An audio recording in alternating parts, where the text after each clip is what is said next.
Good day, this is Professor Will, CBMD PhD. Today is Thursday, October 15th, 2020. It is 5:50 and 52 seconds p.m. Eastern Standard Time, and this is a continuation of my microbiological research. So let's hop to it here. The definition of a prokaryotic species has phylogenetic component, the smallest diagnosable cluster of individual organisms within which there is a parental pattern of ancestry and descendants and a taxonomic component. A group of related organisms distinguished from similar groups by a constellation of significant genotypic, phenotypic, and ecological characteristics. The definition combines descriptions of geno or genomic species, taxonomospecies, and phenospecies, which reflect the different concepts of species upheld in the past decades. From a pragmatic point of view, all these facets have been incorporated into a single definition. Though the terms are still in use, an optimal species is one that simultaneously represents a phylogenetically, phenotypically, and naturally occurring group, but except for many strains of pathogenic species, the species' ecological niche is either not known or the number of isolated strains is too small to identify their original habitats.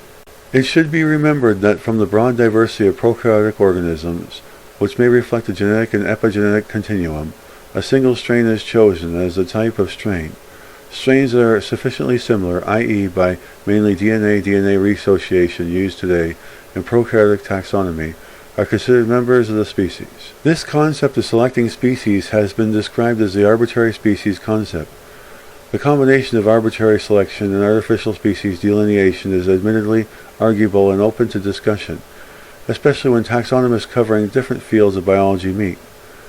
When compared with the phylogenetic diversity of a prokaryotic species, the phylogenetic diversity of Homo sapiens and its closest relatives, the higher evolved apes, all species from man to lemurs comprising about 200 species which are related by higher than 75% DNA reassociation. Obviously, the species definition of prokaryotes cannot be applied to eukaryotic organisms. For prokaryotic organisms, a pragmatic approach to the species definition has been extremely useful, and its success is measured by its widespread acceptance. In the daily routine, a new isolate runs through an identification process, which may be different from laboratory to laboratory and from taxon to taxon. Many scientists, however, are not interested in the fine resolution of relationship, or they are not in the position to go through the laborious identification process. Some initial superficial tests are performed, like determination of colony morphology and pigmentation, shape, spore formation, gram stain, and relationship to oxygen. The aim of the study is to define identification procedures to follow, but it can be expected that phylogenetic diversity in many similar-looking organisms remains undetected. The classification process starts when the isolate does not fit the description of one of the 4,200 validity described species.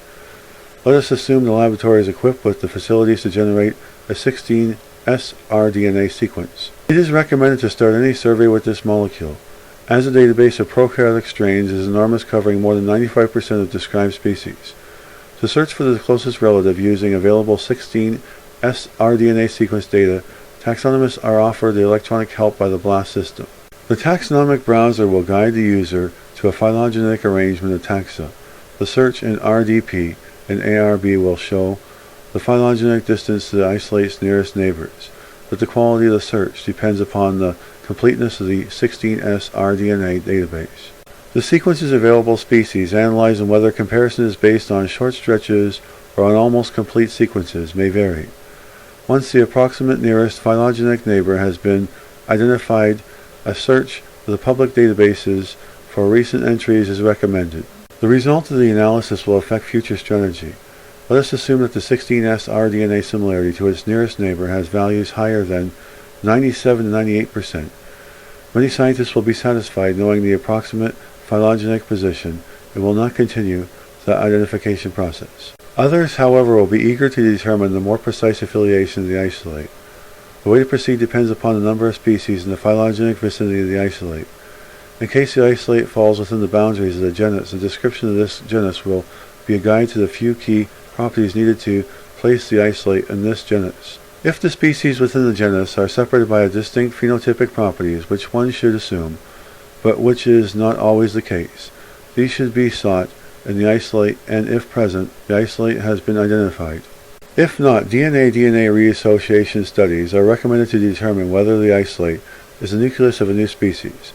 In case DNA similarities are lower than about 70% DNA-DNA reassociation in the isolate should be described thoroughly, providing evidence for the genus characteristics and those properties that distinguish the new species from the established ones. Examples are found frequently in literature, and a few of them are shown here.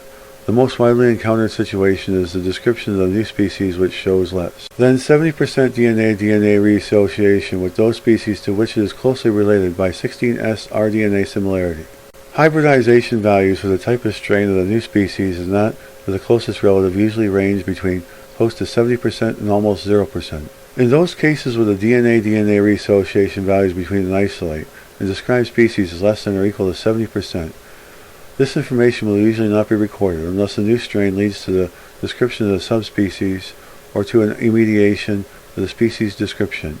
Many examples exist in literature that demonstrate the interspecies genomic homogeneity. Good day, this is Professor Will, CBMD PhD on microbiology, bioinformatics, and computer science. Well, hope you enjoyed listening. Until next time, have a great day.